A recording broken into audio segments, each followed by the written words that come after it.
Bismillahirrahmanirrahim. Assalamu alaikum dear students. Hope you all will be fine and safe.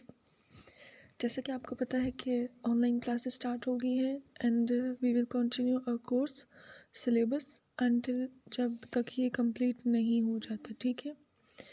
अगर हम बात करें syllabus की तो हमारा जो लास्ट टॉपिक था जो हमने नहीं पढ़ा था दैट इज़ गैल्वानिक सेल, और गैल्वानिक सेल में फर्दर जो टाइप आ जाती है वो है डैनियल सेल, ठीक है। इससे पहले हमने डिस्कस कर लिया था इलेक्ट्रोलिटिक सेल। इलेक्ट्रोलिटिक सेल के बारे में आपने डिटेल में देखा था कि इलेक्ट्रोलिटिक सेल में क्या होता है। सिंपली हम इलेक्ट्रिक एनर्जी की मदद से इलेक्ट्रिकल एनर्जी की मदद से क्या करते हैं, केमिकल रिएक्शंस करते हैं, ठीक है। आज इंशाल्लाह हम डिस्कस करेंगे गैल्वानिक सेल के बारे में। गैल्वानिक सेल में क्या होता है, ठीक है। ओके, कंटिन्यू करते हैं। सबसे पहले हम जिस गैल्वानिक सेल को पढ़ने जा रहे हैं वो है डैनियल सेल, ठीक है।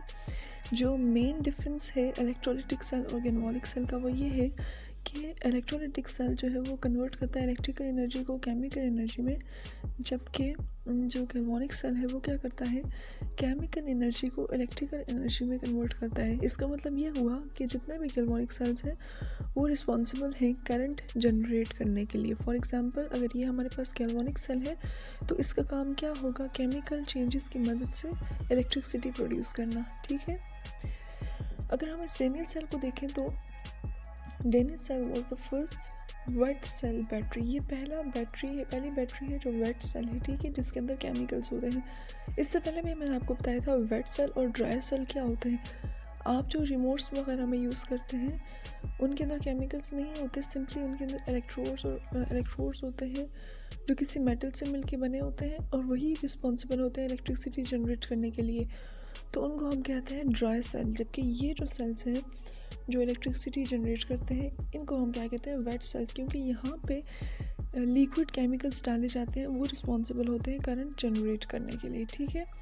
अच्छा, अगर हम इसकी जैसे कि हम इससे पहले भी डिस्कस करते आ रहे हैं कि जब भी हम सेल स्टार्ट करते हैं तो हम इसकी कंस्ट्रक्शन के बारे में पढ़ते हैं। तो कंस्ट्रक्शन में वहाँ पे जब हम इलेक्ट्रोलिटिक सेल पढ़े थे तो आपने देखा था कि एक ही मेन कंटेनर था और उसके अंदर ही क्या किया जाता है, दोनों इलेक्ट्रोड्स पड़े होते हैं और वो क्या करते हैं, इलेक्ट्रिसिटी की मदद से केमिकल रिएक्शन करते हैं, ठीक है। यहाँ पे क्या होगा, यहाँ पे दो अलग सेल्स यूज़ किए गए हैं, ठीक है। एक सेल के अंदर एक इलेक्ट्रोड है, दूसरे सेल के अंदर दूसरा इलेक्ट्रोड है, आपको नज़र आ रहा है, ठीक है। अब पहले तो ये कॉमन सी बात है कि ये दो सेल्स पे कंसिस्ट करते हैं। जो डैनियल सेल है ये दो सेल्स पे कंसिस्ट करता है, ठीक है। अच्छा, अब अगर हम इसकी बात करें तो आपको नज़र आ रहा है एक सेल के अंदर एक इलेक्ट्रोड है, दूसरे सेल के अंदर दूसरा इलेक्ट्रोड है, ठीक है। नीचे सॉल्यूशंस है और जो कैथोड और एनोड है वो अपने अपने जो मेटल है उससे मिलके बना है। वो कौन कौन सी मेटल है उसके बारे में भी डिस्कस करेंगे, ठीक है। अच्छा, अगर हम गैल्वानिक सेल की बात करें या डैनियल सेल की, तो ये जो सेल्स हैं इनको हम क्या कहते हैं, हाफ सेल कहते हैं। ये पूरा सेल तो नहीं है ना, इसके अंदर सारा केमिकल रिएक्शन नहीं हो रहा, सारा केमिकल रिएक्शन यहाँ पे भी नहीं हो रहा था। तो क्या हो रहा होता है कि ये हाफ सेल है, ये हाफ सेल है, इनको नाम क्या दिया जाता है, हाफ सेल कहा जाता है, ठीक है। आधा केमिकल रिएक्शन यहाँ पे हो रहा था, हाफ रिएक्शन यहाँ पे हो रहा होता है। इनका जो रिएक्शंस होते हैं उनको हाफ सेल रिएक्शन कहते हैं या हाफ रिएक्शन कहते हैं, ठीक है। और ये जो सेल होता है इसे हम क्या कहते हैं, हाफ सेल कहते हैं। आपको याद होगा इससे पहले हम इलेक्ट्रोलिटिक सेल में हमने कहा था कि जो एनोड होता है वो पॉजिटिव चार्ज होता है और उस पर एनाइन आके अट्रैक्ट करता है, ठीक है। और जो कैथोड होता है वो नेगेटिव चार्ज होता है और उस पर कैटाइन आके अट्रैक्ट करता है, ये डिपॉजिट होता है। यहाँ पे वो चीज़ भी थोड़ी सी फ़र्क है। यहाँ पे जो आपका एनोड है उसके ऊपर नेगेटिव चार्ज है और कैथोड के ऊपर कौन सा चार्ज है, पॉजिटिव चार्ज है। समझ गए इस चीज़ को। ये जो है ये आपका क्या है, एनोड है जो नेगेटिव चार्ज है और ये किससे मिलके बना है, जिंक से मिलके बना है।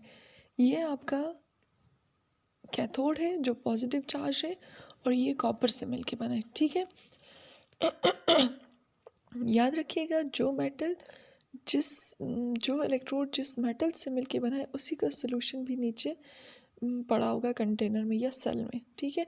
फॉर एग्जांपल ये जो एनोड है ये जिंक से बना है तो नीचे जो सोल्यूशन है वो जिंक का ही होगा, यानी कि जिंक सल्फेट का एक्वा सोल्यूशन यहाँ पे प्रेजेंट है। ये जो इलेक्ट्रोड है ये किससे मिलके बना है, कॉपर से मिलके बना है। तो नीचे जो सोल्यूशन यूज़ किया गया है जिसमें ये डिप हुआ है वो भी किसका मिलकर बना होगा, कॉपर का ही बना होगा, कॉपर सल्फेट का होगा। ठीक है, रिस्पेक्टिव जो एलिमेंट्स हैं उन्हीं के सोल्यूशंस नीचे हाफ सेल्स में पड़े हुए होंगे। सही हो गया। अच्छा, फिर आ जाता है इलेक्ट्रोड्स की बात हमने कर दी। अच्छा, यहाँ पे दोबारा से वो चीज़ आ रही है, डैनियल सेल को इन्वेंट किसने किया था, जॉन डैनियल ने किया था 1836 पे। मैंने आपको पहले भी कहा था कि ये जो सेल्स होते हैं ये जो इनके इन्वेंशंस होते हैं उन्हीं के नेम पे इनके नेम रखे जाते हैं। तो यहाँ पे भी क्या हुआ है, डैनियल सेल को इन्वेंट किया था जॉन डैनियल ने 1836 में, इसीलिए इसका नाम क्या रख लिया है, डैनियल सेल। ठीक है, ओके। ये मैंने आपको बता दिया, एक हाफ जो है वो जिंक से मिलके बना है, जिंक आयंस वहाँ पे होते हैं, दूसरा हाफ जो है वो कॉपर से मिलके बना है। ठीक है, कॉपर की जो इलेक्ट्रोड्स हैं। ठीक है, और एक और चीज़, ये जो दोनों इलेक्ट्रोड्स हैं आपने देखा था इलेक्ट्रोलाइटिक सेल में, ये दोनों इलेक्ट्रोड्स एक्सटर्नल बैटरी से कनेक्टेड होते हैं और बैटरी से इलेक्ट्रॉन्स आ रहे होते हैं। ऐसे ही था कि नहीं। यहाँ पे क्या होगा, यहाँ पे ये जो दोनों इलेक्ट्रोड्स हैं ये एक्सटर्नली वोल्ट मीटर से कनेक्टेड है। वोल्ट मीटर का काम क्या होता है, वोल्टेज की मेजरिंग करना होता है। ठीक है, वोल्टेज कितना है या कितनी इलेक्ट्रिसिटी जनरेट हो रही है या प्रोड्यूस हो उसको मेजर करते हैं। फॉर एग्जांपल मैं आपको सिंपल से एग्जांपल दूँ, आपके घरों में यूपीएस होता है, यूपीएस का एक एंड आपके सॉरी जो बैटरी है यूपीएस की बैटरी, उसका एक एंड आपके यूपीएस के साथ कनेक्टेड होता है, दूसरा आपके घर की वायर जो है वो कंप्लीट उसकी वायरिंग हुई होती है। तो वहाँ पे ये होता है कि आप चेक कर रहे होते हैं साथ साथ कि ये जो आपका सॉरी जो बैटरी यूज़ की हुई है वो कितनी करंट जनरेट करती है, तो वो यूपीएस पे रीडिंग आ रही होती है। ठीक है, जितना करंट जो है वो बैटरी प्रोड्यूस कर रही होती है वो यूपीएस उसकी रीडिंग दे रहा होता है। ठीक है, तो जस्ट लाइक यूपीएस, जैसे यूपीएस शो कर रहा होता है कि बैटरी कितना वोल्ट करंट जनरेट करती है, इसी तरह से यहाँ पे हम वोल्ट मीटर यूज़ करते हैं जो कि बताती है कि ये जो सेल है जब इसमें रिएक्शन होता है तो ये कितने वोल्टेज जो है वो करंट जनरेट करती है। ठीक है, ओके। फिर आपको दरमियान में इसकी एक चीज़ नज़र आ रही है, मैं दोबारा अगर डायग्राम की तरफ जाऊँ तो ये कुछ इस तरह से, ये एक सेंटर से कर्व्ड सा यू शेप इन्वर्टेड पाइप जा रहा है। ठीक है, इस पाइप के ऊपर क्या लिखा हुआ है, साल्ट ब्रिज। ये क्या है, ब्रिज है, साल्ट ब्रिज है। सॉल्ट ब्रिज का फंक्शन क्या होता है, याद रखिएगा, सॉल्ट ब्रिज के अंदर एक मिक्सचर प्रेजेंट होता है केमिकल्स का, उन्हें हम क्या कहते हैं, एगर कहते हैं। ठीक है, उन्हें हम एगर कहते हैं। और वो किस किस का मिक्सचर होता है, वो टू जो सॉल्ट्स हैं उनका मिक्सचर होता है, इसीलिए हमने इसको नाम क्या दिया, सॉल्ट ब्रिज।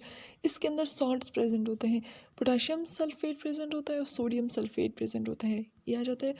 अच्छा, यहाँ पे पोटाशियम नाइट्रेट भी लिखा हुआ है, लेकिन नॉर्मली अगर हम बात करें तो पोटाशियम सल्फेट और सोडियम सल्फेट प्रेजेंट होता है। ठीक है, ये आपकी बुक में भी ये चीज़ मेंशन हुई भी है। ठीक है, दोनों सल्फेट्स के सॉल्ट्स प्रेजेंट होते हैं।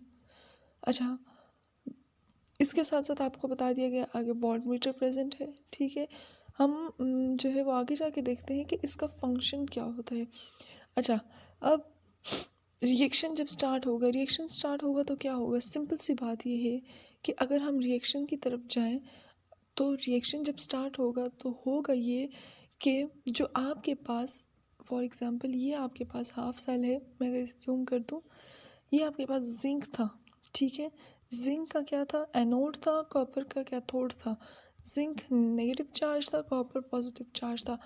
यहाँ पे जिंक क्या करेगा, जैसे ही रिएक्शन स्टार्ट होगा, ये आयनाइजेशन होगी एक्वस सोल्यूशन की, तो एज अ रिजल्ट जिंक क्या करेगा, अपने इलेक्ट्रॉन लूज़ कर देगा।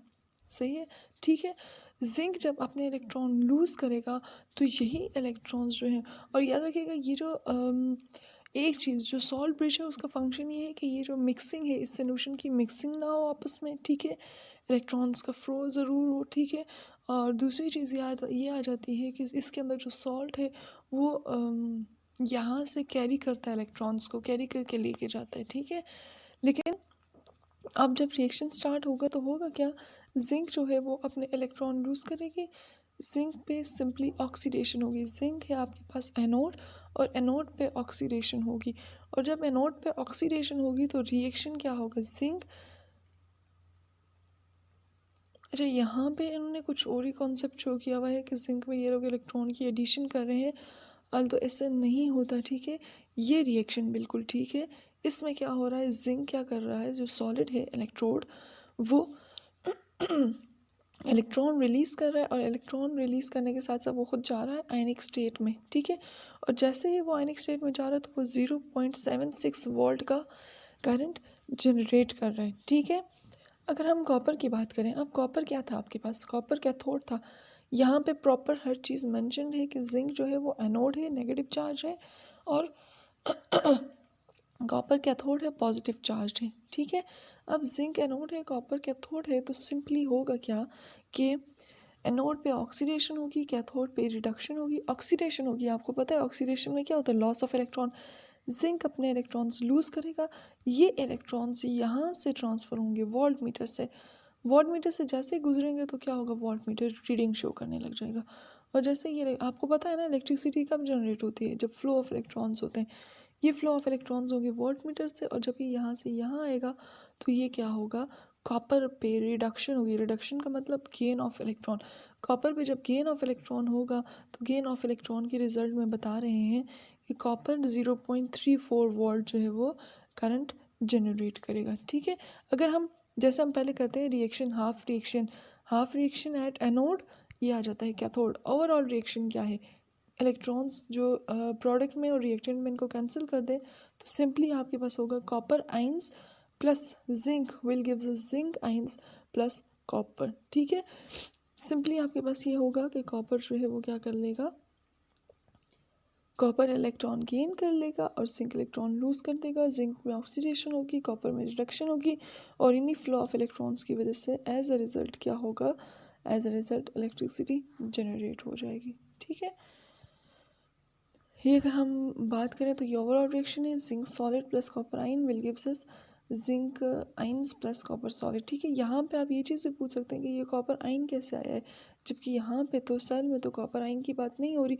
तो सिंपली होगा ये है कि जब जिंक अपना इलेक्ट्रॉन लूज़ करेगा तो ये कॉपर यहाँ पे पहले से ही कॉपर सल्फेट की वजह से आयन अपने इलेक्ट्रॉन लूज़ कर चुका होगा, ठीक है। और जब अपने इलेक्ट्रॉन लूज़ करेगा तो इलेक्ट्रॉन गेन करने के बाद ये कॉपर मेटालिक स्टेट में आ जाएगा, ठीक है, आयनिक से।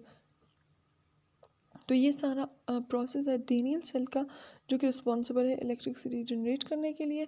अगर हम रिवाइज कर लें तो सिंपली देखिए, अब यहाँ पे भी सोडियम सल्फेट लिखा हुआ है। सिंपली क्या होगा, यहाँ पे एज अ रिज़ल्ट जो एनोड और कैथोड हैं, आपके पास एनोड जिंक से, कॉपर कैथोड होता है, ठीक है। और एनोड पे ऑक्सीडेशन होती है, एनोड पे जिंक जो है वो इलेक्ट्रॉन लूज़ करेगा और वो इलेक्ट्रॉन ट्रांसफ़र होंगे कैथोड पे कॉपर आइन जो है वो इलेक्ट्रॉन गेन करेगा और मेटालिक कॉपर में कन्वर्ट हो जाएगा, ये सॉलिड कॉपर में, और एज अ रिज़ल्ट क्या होगा, इलेक्ट्रिसिटी जनरेट होगी।